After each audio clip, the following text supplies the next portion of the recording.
Se l'iter dell'autonomia del Veneto fosse un romanzo o un film, probabilmente non sarebbe un thriller, perché oramai, soprattutto visto dal versante Lega, il copione in Consiglio dei Ministri pare ripetersi quasi sempre uguale e senza colpi di scena, se non la crescente tensione che oramai sul tema pare contraddistinguere il rapporto tra i due alleati di governo ad ogni rinvio.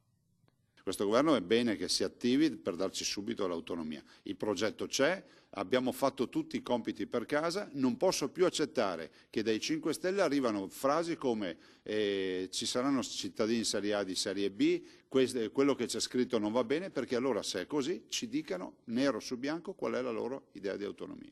Secondo il sottosegretario pentastellato alla pubblica amministrazione Mattia Fantinati, è invece il Movimento 5 Stelle che farà un'autonomia che i cittadini attendono da 30 anni, mentre la Lega, che allora governava con Berlusconi, faceva solo chiacchiere.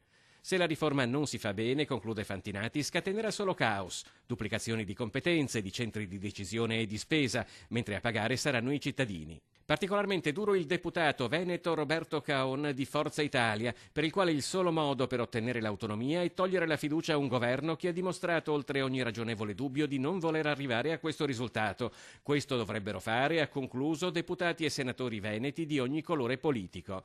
Certo è che l'attesa, perlomeno vista dal Veneto, inizia ad apparire troppo lunga. Battiston, un naturalista francese, diceva che la pazienza è la virtù dell'intelligenza.